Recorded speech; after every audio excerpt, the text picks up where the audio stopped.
Pocket में आसमान, नया ट्रैक, गांधी निवास का हॉल। रात का समय देवुरानी को पहचान लेती है। दोनों के बीच अजीब सी खामोशी छा जाती है। देवू धीरे से फुसफुसाते हुए, रानी तू। रानी हैरान और घबराई हुई, देवू प्लीज किसी को मत बताना। देवू आंसू भरी आवाज में, तू कहाँ चली गई थी 5 साल पहले?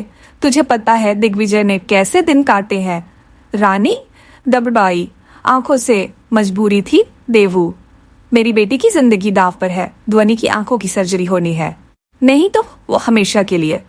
देवू रानी को गले लगाती है और धीरे से डायरी थमाती है। देवू ये देख, दिग्विजय की डायरी, हर पन्ने में तेरा नाम है रानी। वो आज भी तुझसे ही प्यार करता है, अनीशा से तो बस। रानी डायरी पढ़ते हुए टूट जाती है। ये सब कुछ मुझसे छीन लिया गया। कॉरिडोर, रानी दवाइयां लेकर निकल रही होती है, तभी अनीशा उसे देख लेती है।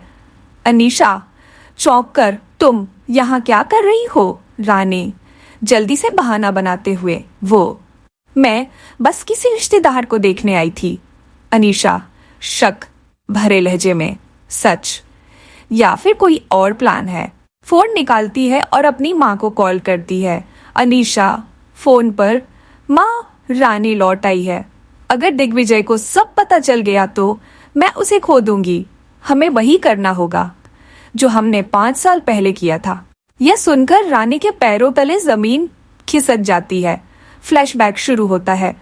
फ्लैशबैक 5 साल पहले की रात, रानी किसी जगह दिग्विजय से मिलने जा रही है।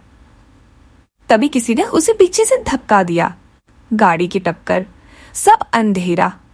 रानी मैं पहुंची थी, लेकिन किसी ने मुझे धक्का दिया, गाड़ी से मारा और फिर सब खत्म। वर्तमान रानी का कमरा।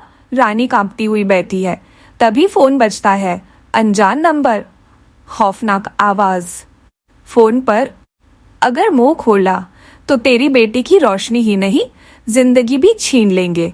रानी डर जाती है, लेकिन फिर खुद को मजबूत करती है। रानी आंखों में जिद के साथ, अब बहुत हो गया, मैं चुप नहीं रहूंगी। देवू का कमरा, रात का समय। रानी और देवू योजना बना रही होती। रानी लापता है, हमें कोई सुराग नहीं मिला। रानी टूट जाती है, जाने का फैसला करती है। तभी दिग्विजय की डायरी का एक पन्ना हाथ लगता है। रानी पन्ना पढ़ते हुए, रानी अगर तू कहीं है और ये पढ़ रही है तो जान ले, मैं आज भी तुझसे ही प्यार करता हूँ। अगर तू वापस नहीं आई तो मैं खुद को खत्म कर दूंगा। रानी चीखते हुए, नहीं। गांधी निवास के बीचों बीच रानी दिग्विजय के सामने खड़ी होती है।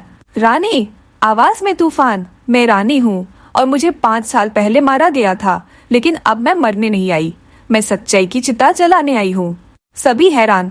तभी मोटी बा की आंखें खुलती हैं, धीरे से बोलती हैं, मोटी बा सच्चाई छुपाई गई है, पर मैं जानती हूँ रानी ही इस घर की बहू है।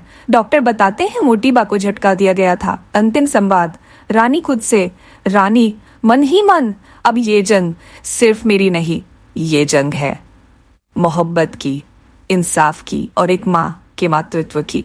मैं हारूंगी नहीं। आने वाले एपिसोड्स में क्या रानी सबूत जुटा पाएगी? क्या देवू सही सलामत वापस आएगी?